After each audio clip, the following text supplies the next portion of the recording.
Okay, we're now recording, so I wanted to welcome everybody to the April edition of the Agile at Scale SIG here in Austin. And so we have Matthew Phillip who's joining us and really looking forward to his presentation. I will share my screen and we'll just go through a few slides just to give folks an idea of what Agile Austin is and is about and all that good stuff. So should see my screen now and the Agile at Scale SIG is just a part of a larger organization, Agile Austin, which is promoting connection, communication. Back when we had in-person conferences, we had some really amazing ones over the years, and so hope to get back to that soon as well. But in terms of the SIG itself, we are, really looking to exchange ideas and just to have really great speakers. And so one of the opportunities that the pandemic has presented is folks from all over the place. And so coming in and sharing their knowledge and learnings with us. And so again, Matthew, I believe you said you're based out of St. Louis. And so it's really cool to have someone based out of there, and we've got participants from all over the world.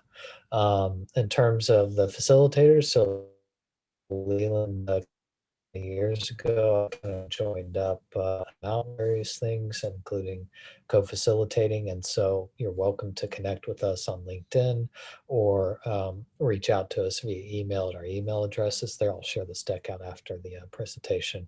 But we're always looking for new topics. So we're scheduled a few months out in advance, but I think towards the end of the year and even into next year, we have additional slots available. So we'd love to hear from other people. And we've even gotten participants that have said, hey, I'd like to speak, and gotten them scheduled. So definitely looking forward to more ideas and thoughts and opinions and all that good stuff. And we do try to get started on time and also end on time. So to end today. Really quick, wanted to thank our sponsors, top sponsor, Platinum Agile Velocity. They have a lot of great Agile training and have been a sponsor of Agile Austin for many years. So check them out. There's a bunch of other sponsors as well, from gold all the way down to bronze. And so they're what makes this event and so many other things possible throughout the community. And in terms of the next month, just feel free to also check out the meetup page for the Agile at Scale SIG coming up on May 21st. We'll have Jack Kane talking about fit for purpose and safe. And so looking forward to that. And finally, we also now have a YouTube channel with all of the previous Agile at Scale SIGs available. And so feel free to check out that link. Again, I'll share the deck and that'll be available for everyone to check out. So, and then finally, just real quick, all the legalese, we have the right to record this event. And so that means that as a participant, you are consenting to being recorded in today's session, and that'll eventually make its way back to the YouTube channel. All right, so that's all I had, and I'll stop sharing my screen. And Matthew, I'm going to hand it over to you. Okay, thanks. Well, I saw Max's message. We'll end on time. So this goes until 4:30, right? Okay, so we got a few hours. Okay, good. Something like that. Something like that. Yeah. Okay, give or take. All right, just for you, Max. Okay, good. All right. Okay, so I'm going to go ahead and share here, and we can get started. As we're kind of starting up before everyone got here, did want to make mention of Klaus Leopold as the author of what we know as flight levels. And so I learned about flight levels through the Lean Kanban community a few years ago, and Klaus has been really leading the charge in the world, really. And so I do want to commend his work to you. First off, I will have a slide at the end, but anyway, just he's the go-to guy. There's actually a really good community around flight levels, so do check that out. So I'm going to be just talking about my own experience with flight levels. I think one of the nice things about it is it does allow you to contextualize, how you go about your improvement, your organizational improvement. So I think everybody's story is going to be different. And so maybe, in the future, we can all, I'd be interested in hearing your stories or if you've already started using flight levels in some way. I think that's a great part of the conversation even for today. So anyway, I'll go quickly. There's a lot here. So I do want to warn you, there's a few different mental models, thinking models here. And so anyway, if there's anything you want me to just stop and talk about or quick answers, feel free to just interrupt me. I'd like to have just a free flowing conversation. So I'll try to go quickly, take your questions as we go, but then I'll try to end in time for us to have a conversation at the end as well. Okay, so the Agile transformation. I think we've all experienced this in some way. It means different things to different people. Even the word transformation seems a bit, I don't know, insufficient or a bit misleading. You know, to me, I don't even think about Agile. I don't even think about transformation. I just want to help organizations improve. And so we bring to bear lots of frameworks, thinking models, approaches. So anyway, I put it in quotes, not meant to be really scare quotes, but you get the idea. Okay, so this is you've heard of big design up front. This is the instead of BDUF, BPUF, the big picture up front. And so this building, in case you couldn't guess, has never actually been implemented in the world. It looked good. I know Wayne looks. Yeah, I think you seem like you may have seen it before, but no, this is not real. But the idea here is that it's when we think about the Agile transformation or big, large scale, industrial strength organizational improvements, we can put stuff on pictures. And this is, I'm not trying to gainsay any particular frameworks today. I do want to, however, note that any kind of change is important in its context. And so, when we think about pictures or even just big designs up front of organizational change, we need to roll out an Agile transformation office. We need to have, dozens of coaches. We need to be aware of context. It's kind of like some people in the lean Kanban community call it dry land swimming. You can practice your strokes on the beach, but until you actually get into the water and get some context, you're going to have to make some adjustments. And so, just being aware of that is an important first step, I think. It's almost like you see the picture. It's almost like the organizational version of the developer's comment. It works on my box. Okay, well, everybody's environment is different. We need to actually get in there and see what's going on. So, big picture up front. This is an interesting story. This a church burned down, and this is in Bermuda many years ago, obviously, and they wanted to rebuild it, make it even better.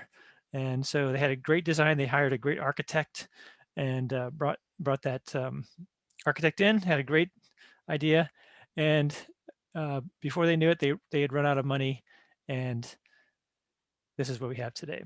So it's apparently a cool tourist destination, but it's not really what the intention of it was. It was meant to be something different. And so the idea here is that so often we find Agile transformations that get a lot of funding. They start off, they have big plans, and ultimately they stall out, or they can't really get out of their own way, essentially.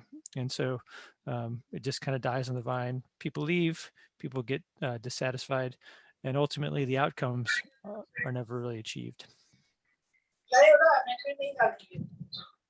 Okay. Right. So today I'm just going to present someone. I can hear someone's. Okay. Thanks. I just want to present this as a alternative, right, or even something to add to your mix of thinking. And so it's, as I said, we're going to combine a few different models here. So it's going to be flight levels, which we mentioned already. The idea of the Kanban Lens, which is a way of looking at our organizations. The little thing that I've called the Rubik's cube of metrics, and then the idea of leadership at every level. So I don't know, maybe you've come across multiple of these, all of these things, but really this presentation is going to be talking about how to package these together and use them to reinforce each other, actually. Okay, so quickly I'll go through each of these, and then we'll talk about the group. So flight levels, as Klaus defines it, really a thinking model to help you find out where in the organization you have to do what in order to achieve the results you want. So it's different, and I've found this to be a bit difficult sometimes for people. It's not an operating model. It's not a hierarchical model of an organization, but it's as he says, where you have to do certain activities. So it's a thinking model, but it's really the levels refer to the activities that are taking place.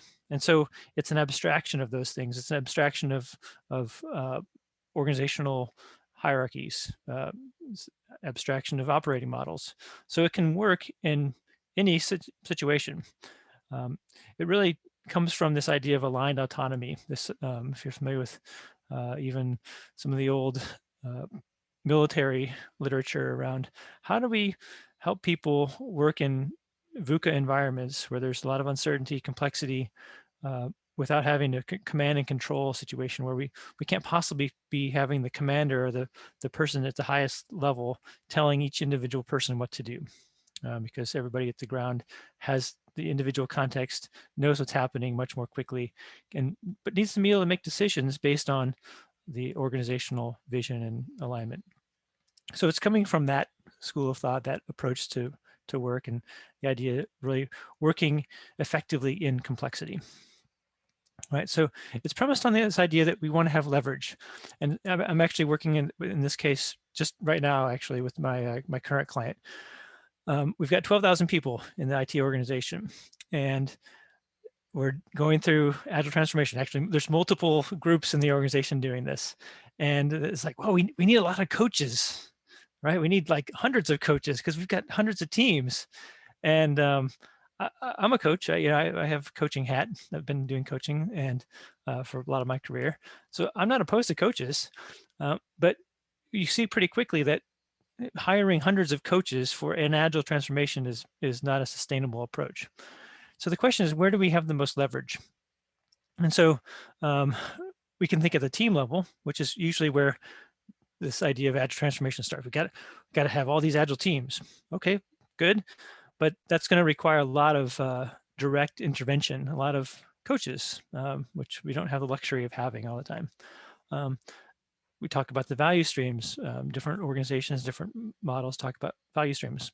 Another great place to intervene into the system. But again, there's lots of value streams in bigger organizations. So how do we get ahead of that?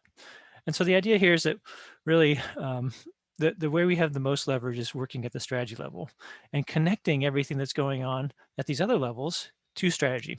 And that's as I said, now that my current client is exactly the case. So we've broken the organization out into these groups, these towers, and each one has said, you go do your agile transformation, become agile, and yet there's no connectivity across and ability to make decisions across the organization. So there's lots of duplicate effort and stuff going on that's like you don't even know. There's coaches coming in to talk to these teams, and they already had a couple coaches talk to them last month, and then there's training that's being brought in. Each of these towers has its own training program, and so you get whiplash. If you're a team member, you're just like, I have no idea what's going on. I just want to get my job done. And so we'll talk in a little bit about how that impacts our ability to see work in progress across the organization, right?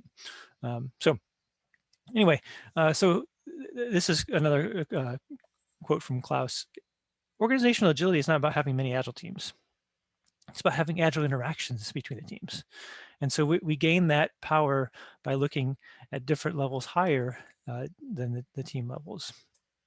So that's where the idea of flight levels comes in. So again, these are places where things are happening. The activities are happening in different ways. It's not an ops model. It's not an org model. It's really a thinking model for doing things. So anything that's happening, delivery work, any kind of actual work that's happening occurs at level one, the operational level. We're delivering stuff just in a general way. Level two is the coordination of those things. So the verb there is coordinate, and really the key is optimizing end to end. So when we think about metrics like cycle time, you might have a cycle time for any one of these teams, or even any of the steps in their workflow. But at level 2, we want to take a end-to-end view. So we're thinking about flow time, total flow time, delivery time, whatever you want to use there. But the idea is that we manage the end-to-end process. So so many of our Scrum teams or our Agile delivery teams, they're focused on their own little bit of the world, right? And they optimize for that bit. Well, what happens is the in-between states, some people call this the wait flow, not the workflow, but the wait flow creates very inefficient end-to-end realities for us. And so we want to have an eye toward managing end-to-end, and that's level 2. And then level 3 is thinking about the various value streams we have, having a cohesive and coherent organizational strategy. So like I said, in my example, my current client, there's all these different value streams happening, but there's no level above that where we're saying, right, this Agile transformation business, we've got people doing things over here and there's no visibility into the other teams, the other spaces. And so that's where we want to be able to say at the highest level, what's important to us, and roll out changes that way. There's the current movement is project to product, right? So let's do project to product thinking. Okay, well, we've already got a DevSecOps thing going on. We've got an Agile thing going on. We've got some other things going on. How does this fit into all these different initiatives? We want to manage those initiatives at the strategy level. Okay, as you probably could gather, the idea of flight levels just refers to how close to the ground we are, altitude-wise. So at the lowest level, we got a lot of detail, but we can't see beyond our own little experience. Second level, level 2, it's more end-to-end. If you think about a bird's eye view, and then level 3 is the highest level, like an airplane view, 30,000 foot view. Okay, the important thing here is it's an instrument of communication. Okay, like I said, it's not an ops model. It's a way for us to communicate throughout the organization and to see what's going on, which brings us to the Kanban Lens. So Kanban Lens is basically how we see our work, see it as flow, really understanding the work we do in intangible goods delivery as knowledge discovery steps. And then really to see our entire organization as a service network. Okay, so lots of things being provided to consumers and requesters. And so that's not going to be formally shown on org charts, for example, how things happen, how people need information and provide information. Okay, so it's almost like if you took a special pair of glasses and you could see what's going on throughout your organization, regardless of org structure, regardless of positional authority, what's actually happening, who needs what, and who's providing it. Sometimes it's internal providers and consumers, sometimes it's external. Okay, I know I'm going through these quickly, so if you want to jot some notes and ask questions at the end, if I haven't gone into sufficient clarity on them, just let me know. Leadership at every level. This is, if you're familiar with David Marquet's work, he's popularized this concept, intent-based leadership. Henrik Knieber, he had a diagram, kind of a cool one, like as he always does with his amazing graphics. But the idea is that autonomy and alignment are not opposite ends of the same spectrum. They're actually two different concerns. And it's possible to have high levels of autonomy, but low levels of alignment, or vice versa, in any area in between. And so I've been involved in a couple startups over the years. And so a lot of times startups had this entrepreneurial chaotic thing, right? So everybody has a lot of freedom to do stuff, but there's not a lot of connectivity, awareness of what's going on across the groups. And a lot of organizations that get big, startup to scale up, they might have this kind of cultural identity where it's highly entrepreneurial, but what happens is the bigger you get, the less connection you have, the less ability to align across the organization. So, and then you have some legacy organizations or laggards, you might say. They have maybe a more authoritarian conformist culture. So it's more aligned centrally, but there's very low entrepreneurial work going on or any kind of initiative. It's a Marquet and others talk about the leader follower mentality. That's what we might have in the upper left hand quadrant. So what we want is, in Marquet's words, leader. And the Kanban method talks about leadership at every level.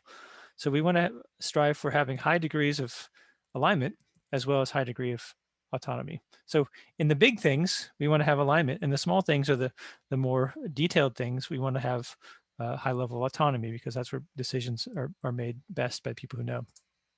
Okay, so I mentioned Kanban method. So we want to encourage active leadership, right, at all levels.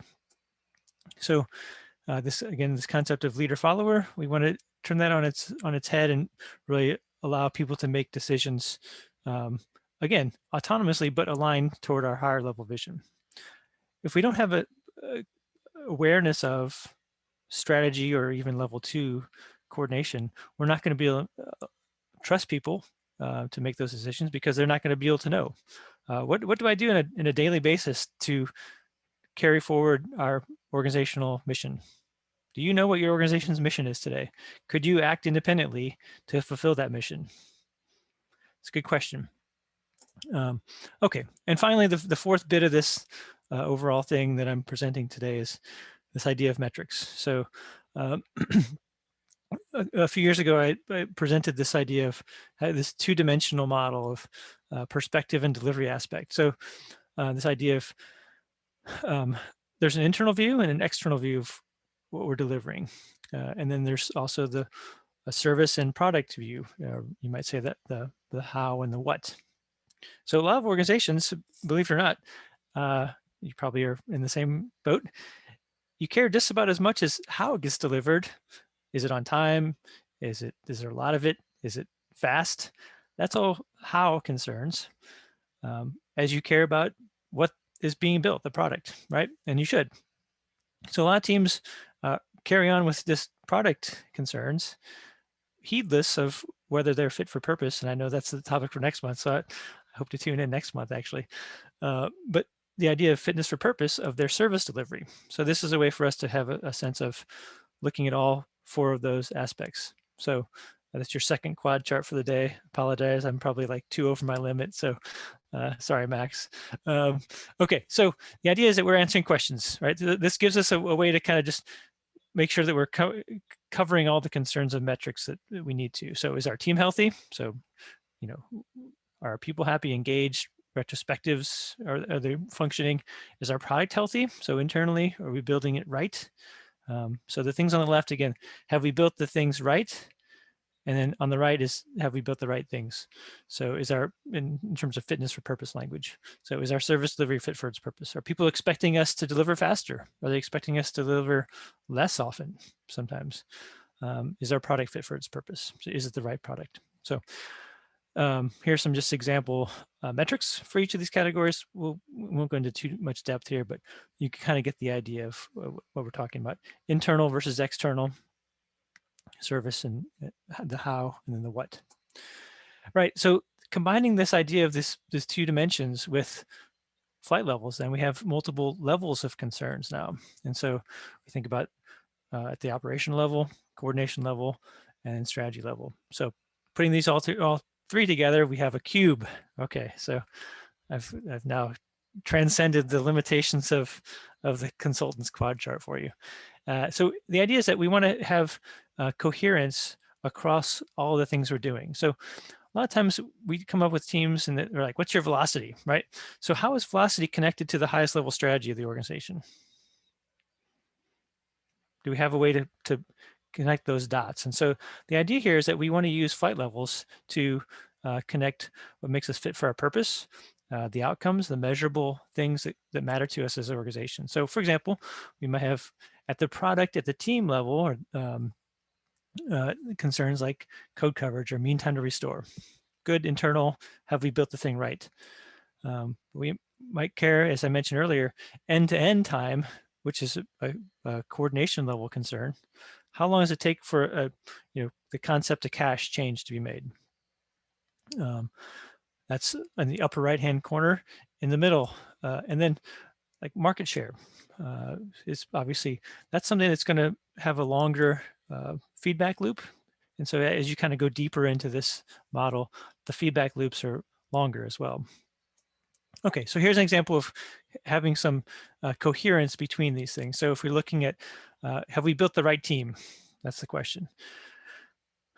Have we built the right team at the team level, but also at maybe a value stream level, but also at the enterprise level? And so we might think of things like psychological safety score, which you can actually measure that today. Total motivation score, right? We might have engagement. There's a couple great products out there, Culture Amp, Peak On, do a great job measuring employee engagement. We should be measuring that. And we can do that at maybe the division level or end-to-end level, value stream level. And then maybe a real lagging indicator that we care about is our Glassdoor rating. Okay, Glassdoor, it's hard to really game that, right? But it takes a while. And so the idea here is that each of these things is meant to have some coherence to the other bits in the chain. And so we're almost making hypotheses, as we say.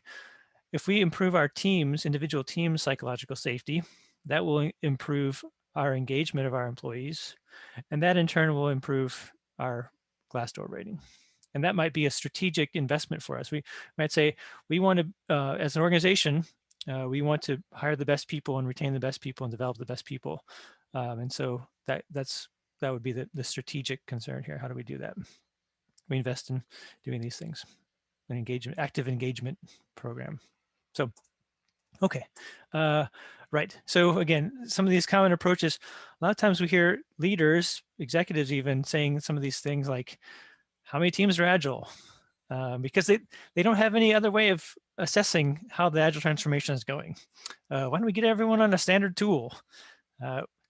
These teams have different velocities, right? So these leaders they don't have any other better ways of asking these questions or finding out what they should be caring about. And so this is almost this idea of flight levels helps leaders work at the right levels of the organization as well, right? And so management, how do I know if teams are doing well? How do I manage people's performance? Even the question about what's my identity? I'm not a scrum master. I'm not a product owner. Who am I? And then you have agile teams who are concerned with things that really have no bearing on organizational mission. You know, like questions like how many stories you complete, what are we doing these ceremonies anyway, right? And so we want to be able to connect at the team level. And when people turn up to work every day, do they know what their mission is? Do they know that their company's mission was different, or it was moved along closer to the goal because I was there today, right? So it's a bit of a long quote, but this is great. This is actually coming from Helmut von Moltke, Prussian general, 19th century. But I think this is true today with leaders that I meet, as it probably was in his time. A leader who believes that he can make a positive difference through continual personal interventions is usually deluding himself. He thereby takes over things that other people are supposed to be doing, effectively dispensing with their efforts, and multiplies his own tasks to such an extent that he can no longer carry them all out. The demands made on a senior commander, we might say senior leader, are severe enough as it is. It is far more important that the person at the top retains a clear picture of the overall situation than whether some particular thing is done this way or that. That's really the essence of flight levels and helping our leaders work at the right level. We absolutely do need leaders to be thinking about end-to-end optimization, strategy, making it clear, limiting our work in progress, limiting the initiatives in progress. That's absolutely important, and we need our senior leaders to do that. And so anyway, I think von Moltke was onto something for us today.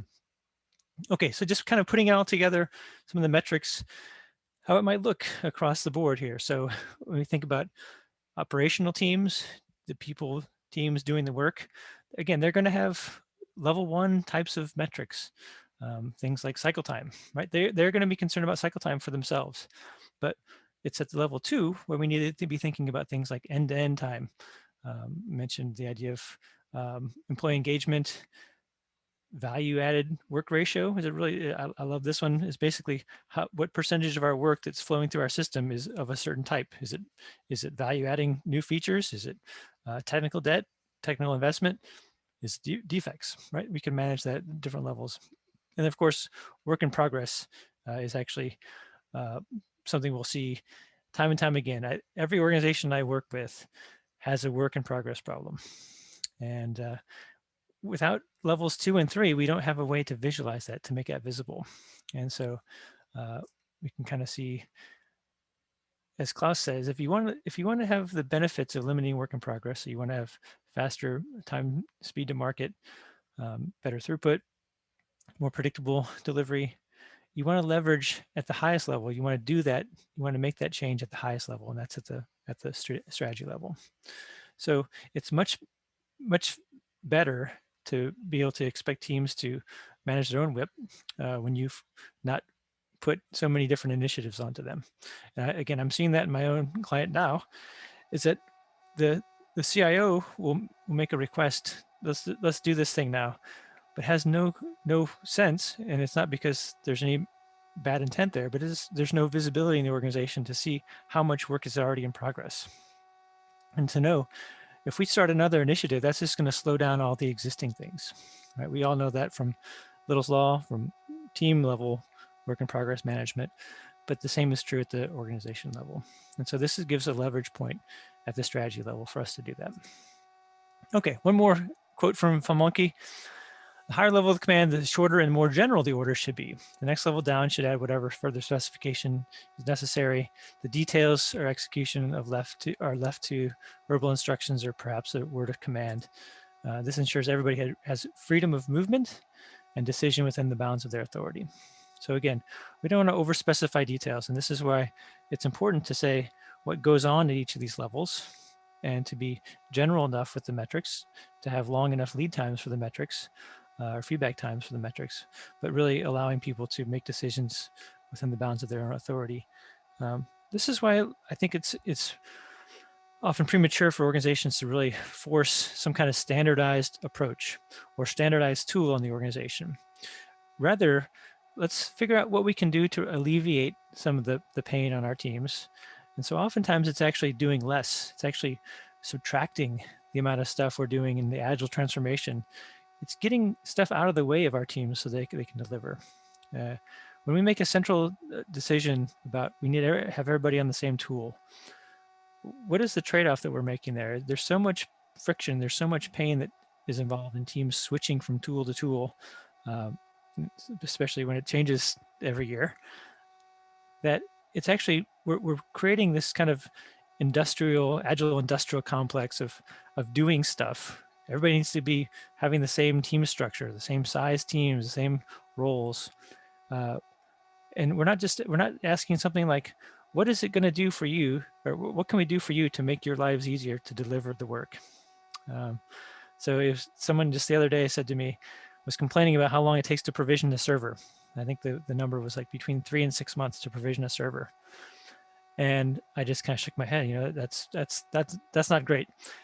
But in the very next conversation, we said, well, how's the safe transformation going? Well, we'll get everybody on the release trains. And I just said, kind of just sarcastically, well, by golly, we've got the safe implementation down, but it takes us 3 to 6 months to get a server provision. And so that's kind of what I'm talking about. We're missing the forest for the trees.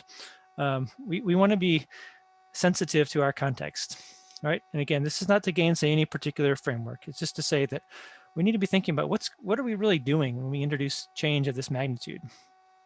We want to be, I like to tell people, instead of an agile transformation office, a friction reduction office. That's what our role as leaders, as coaches, people advising and guiding people in those roles.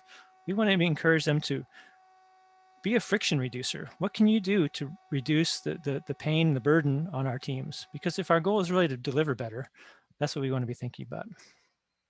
Okay, so these are better questions that this kind of approach allows us to answer, right? So at the highest level, our leaders should be concerned with these kind of questions, like what do our customers value? And that's the fitness for purpose question. Why are we doing this transformation? What are we hoping to achieve? What are our outcomes? Let's monitor those things. And what really matters to our organization? Like I said, do we care about actually being 100% framework compliant, or do we care about actually getting to market faster, better quality, more innovative products, more interesting products? Okay. you can see some of the other questions here too. Okay, as Klaus says, at level 2 and 3, it's not about the board. It's about the communication that's going on here and the conversations we're able to have. Okay, so just summarizing, allows us to see how, as individuals, how our work connects to and impacts the organization's purpose, because we now have linkages between what I'm doing in my little team to what the mission of the organization is, and I can see that. And there's metrics that allow us to see that if there's some coherence there. Again, we talked about where to provide the most leverage if we're helping organizations improve with limited resources, limited constraints on our system. The other bit about this, and this is a whole other topic, but the idea is that we want to be able to manage experiments. We have hypotheses. So someone just recently in my organization, there's a couple different agile maturity health check things going on. And I just asked the question, what is the hypothesis that we're hoping to see from doing this activity? And so there's a great quote, never do anything that you don't know how to measure the impact of.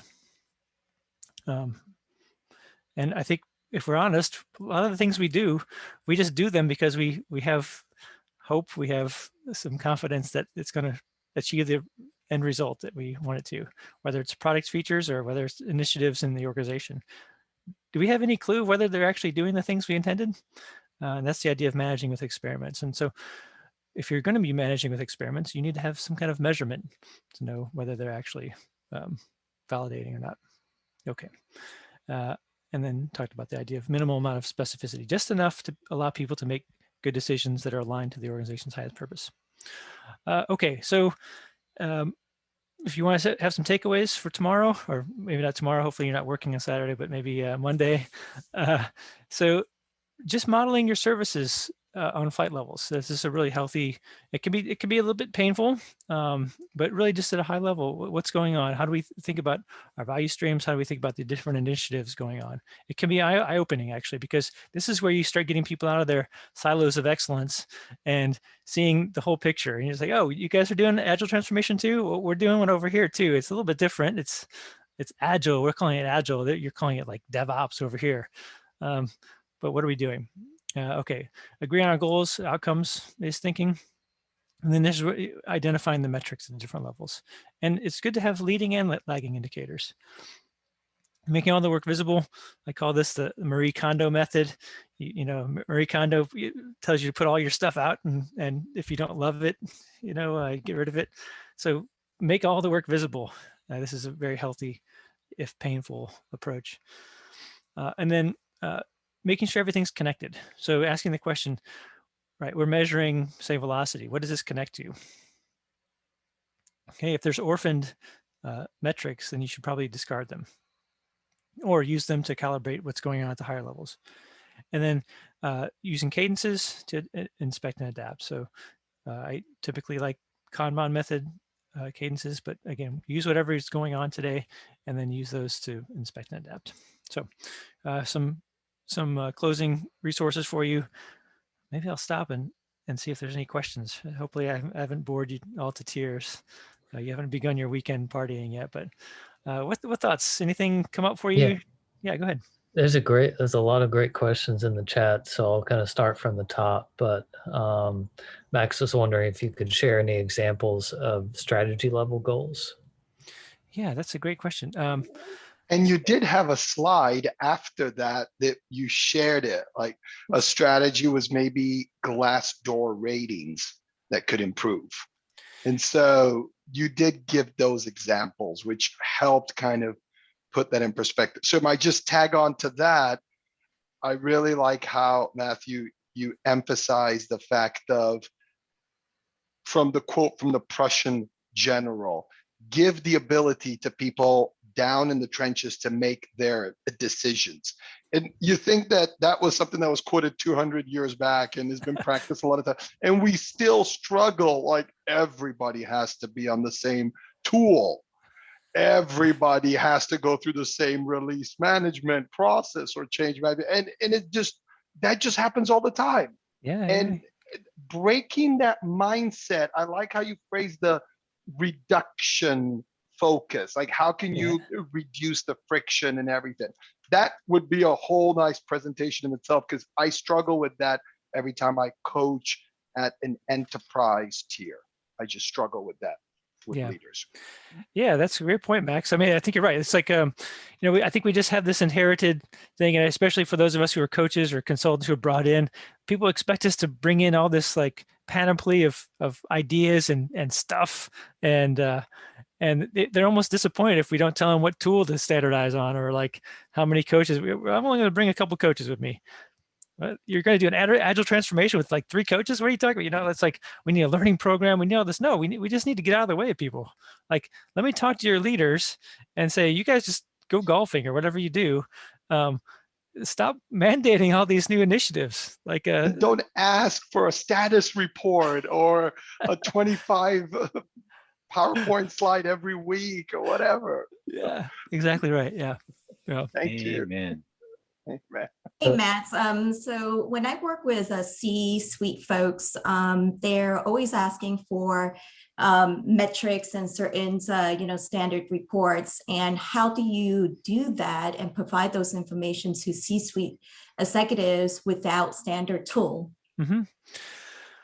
Right. So I think so. That's a good question. So so say we're looking at delivery time. Okay, delivery time, very useful. We want it as an organization. One of our outcomes is we want to see our teams go to market faster. Okay, so now most tools allow you to visualize, or at least export in a spreadsheet, how long it takes you to do stuff, right? So for example, if we want to manage, look at teams across at like product level, so value stream level,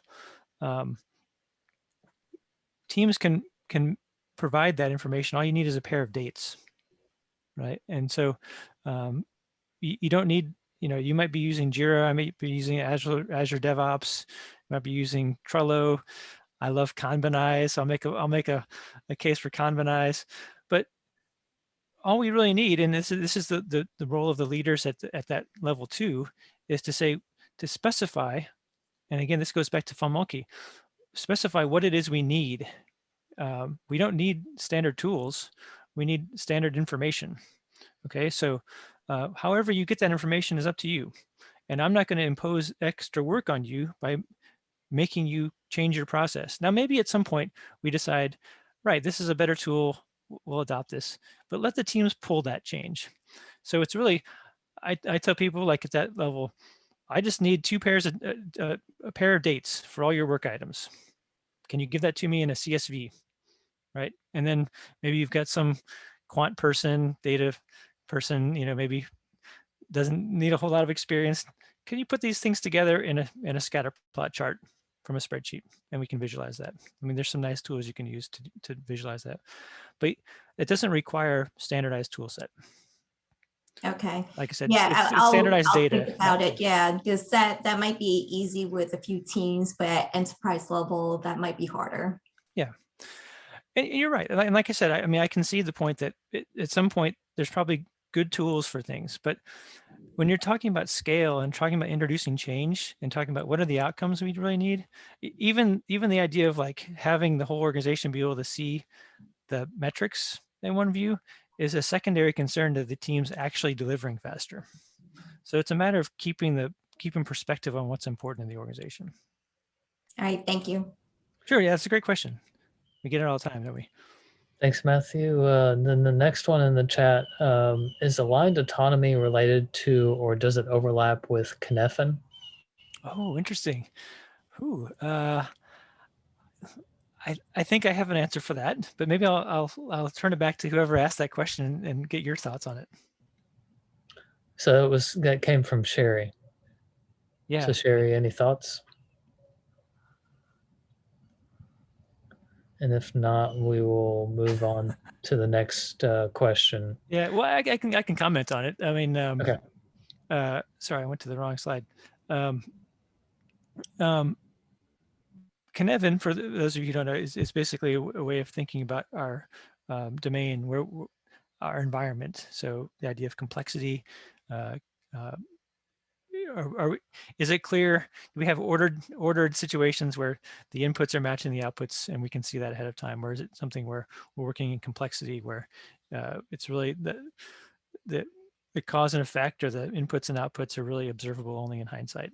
And so I think there is a connection. I kind of alluded at the very beginning to say that this kind of a model is really the most appropriate model for when we're working in VUCA, or volatile, uncertain, complex, ambiguous environments, because you can't know all the possible eventualities of plans, of the reality ahead of time. We need to accommodate that. And so to me, this approach where we want to stress the high autonomy, high alignment, but with just enough detail to make decisions is the most appropriate. So I would say, yes, there is a connection between these two models, or these two ways of thinking about the world. Great, thanks, Matthew. Next question we had came from Bill. Where does one deploy the architects in this structure? Okay. Well, I think it depends on what kind of architecture the person is doing. But maybe I'll turn it back to you, and then we can have like maybe a discussion about that. Where do you think the architects would be? I get the. Bill, if you have any thoughts on that. Oops. Go.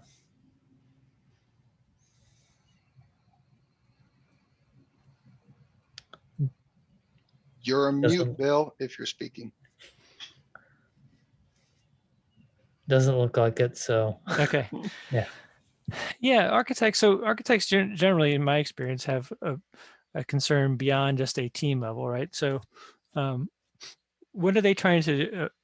I guess to promote. What, like, is it business architects? Is it technical architects? But typically, they have a wider concern. And so, to me, I feel like architects would probably be informing decisions that are going on, or the metrics happening at level 2 and level 3.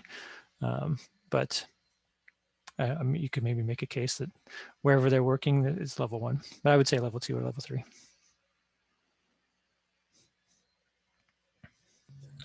Thanks. So scrolling back through, I think we did have a couple. Yeah, one more point of that though. I do want to decouple the concept that there's a organizational structure that's endemic to this. This is not, again, this is where activities happen and not necessarily aligned with roles in the organization or levels in the organization. Sorry, go ahead. Yep. So then Sherry also asks, which would we focus on first, build things right or build right things? Okay. Well, maybe I'll take the weasel way out, and I'll say, why do you have to make a decision there? I like to start from fitness for purpose. So to me, I would probably start on the right-hand side here. So answering these questions. Because again, those are the things that matter to our customers.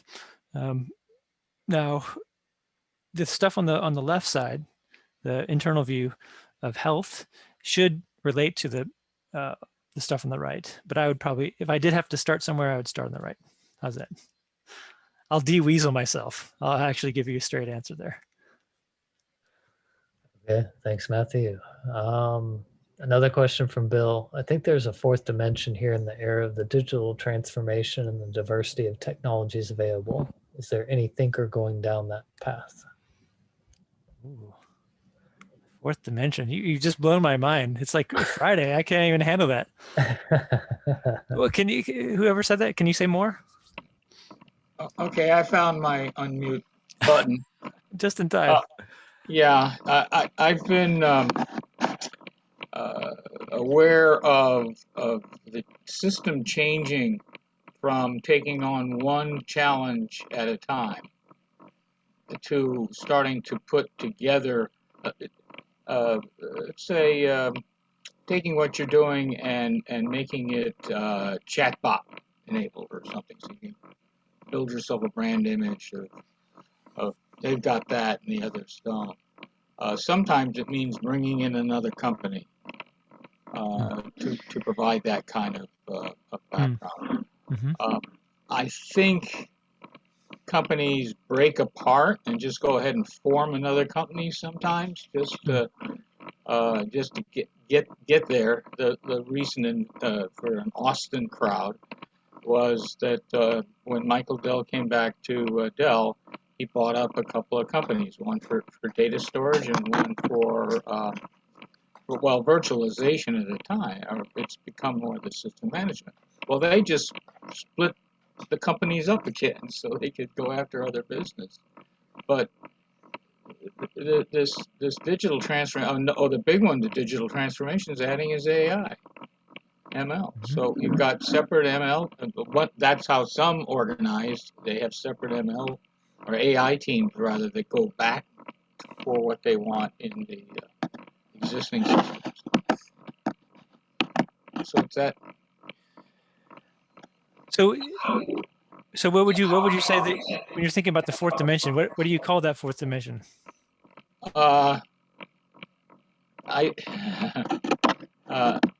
In the general sense, it's a some new CEO or something came in and said we've got to be in this business. There's a thing called the second chasm. We just entered the second chasm. Right. And you're familiar with that term? Yeah, the crossing the chasm. Well, it's crossing the limit. There's crossing the chasm when you're getting started, and maybe you don't have much, that 1,000 of programmers. But you go up the curve, and you remember the part of the curve in Morse or whatever it is, it starts going down again. Well, you've done all your staffing and building up based on that curve, just keeps going, and it doesn't for a number of ways. That's why I'm stymied when you wanted to know what would you call that. But right. Companies taking a shift. You shouldn't have to restart all your IS systems and how they are architected. And in fact, maybe if I gave you one example of making me think of chat, otherwise you're going to become obsolete. You're going down that curve. That's that chasm. Chasm doesn't come back up yet. Yeah, I'm wondering. Yeah, I'll probably wake up, next week or next month and realize, oh, I think I understood what you're talking about. I wonder if you're talking about more like portfolio management, kind of like multiple horizon kind of thing. More like portfolio management. Yeah.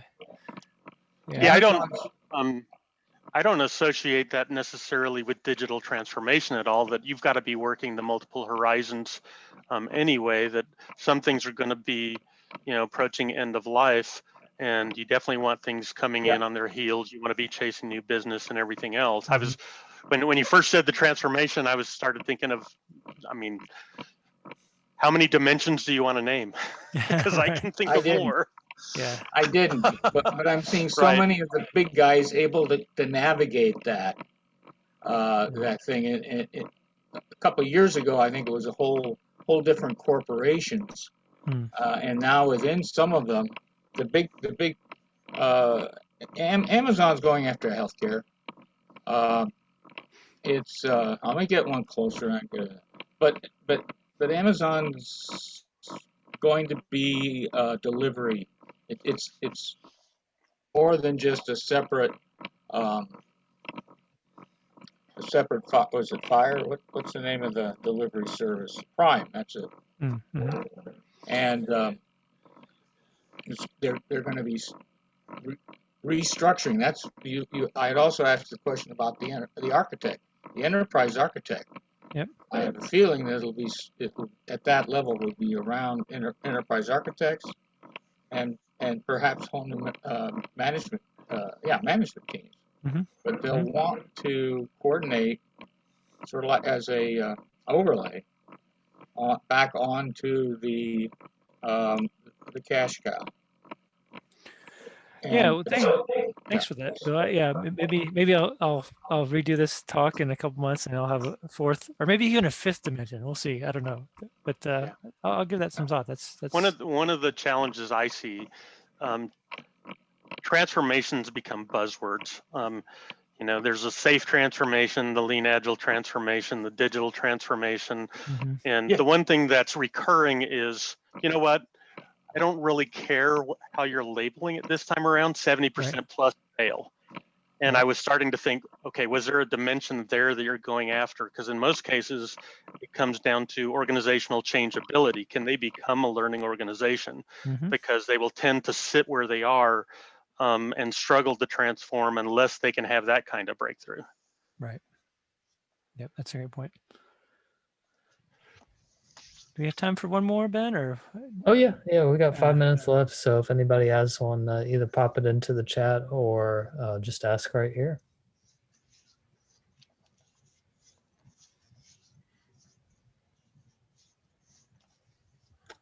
Any other questions? And I'm always happy to have a chat about this if you want to connect with me on LinkedIn or however. I have a question. Yeah, go ahead. So going back to enterprise architects, I know some of the bigger companies that have moved into the Agile space have been retraining their enterprise architects so they can actually work on the product that they are supposed to be delivering. Number of cases, been some cases where my teams have had, we've taken those architects and they have been really psyched to actually be in the weeds, as it were, so they can understand more of what's working. I've had another case where enterprise architects built this platform without consideration to the products that we were building, and that was 30 million down the drain. So talking to some of the Agilists and some of the CIOs, there's a lot of change, a lot of thought and understanding about how we move the enterprise architect into more of an active role with the teams. I wonder if you had any thoughts about that. Yeah, I think that's great. I think, it kind of does follow the idea that we want to bring a whole team approach to how we're solving problems. And so if we're going to avoid, massive multi-million-dollar errors by bringing people earlier up front in the process, let's do that. I think, again, it also has to do, in the context of this talk, what are the metrics, what are the concerns we have at the highest levels of the organization that we're going to be able to make interventions into. And so I think having those types of roles involved in those conversations is great, because ultimately we're going to find out at some point we've forgotten something, and so bringing them as early as we can. Do you have any experience? Do you have any experience with architects or on people on the ground and people who are floating in the air?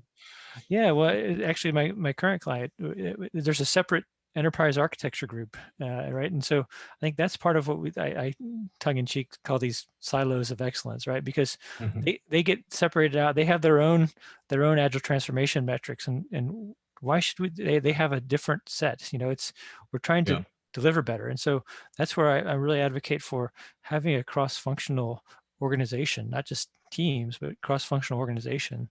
Absolutely. So yeah.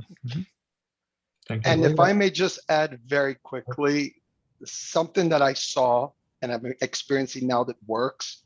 I work at Whole Foods, and we're starting to learn a lot more from the Amazon way of doing things.